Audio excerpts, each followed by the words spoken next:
Ay! Si Marco, nagtatakbo. After ng second cup, shocks, naramdaman ko na yung bigat and like yung ngalay and all. And like, natatawa-tawa pa ako so nawawalan ako ng lakas.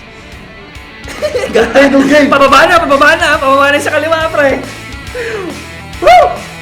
Okay lang maging second, basta wag lang huli. Wag lang muna. Nangalay ako nung... Parang sila mostly naman sa amin sa feeling ko nangalay nung pangalawang buhos na. Kasi medyo tumatagal na rin kasi. Kaya nung katagalan parang ano na. Doon na bumigat, doon mo na naramdaman yung ngalay. I got it, bro.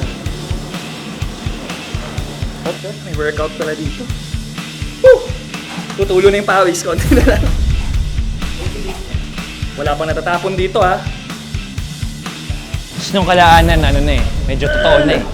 Sabi ko, masakit na bro, masakit na, baba mo na. Mamaya, medyo yung mga mukha namin, medyo di na ma-drawing eh. Kaya, alam mo nang medyo masakit na, medyo nanginginit na yung shoulders namin.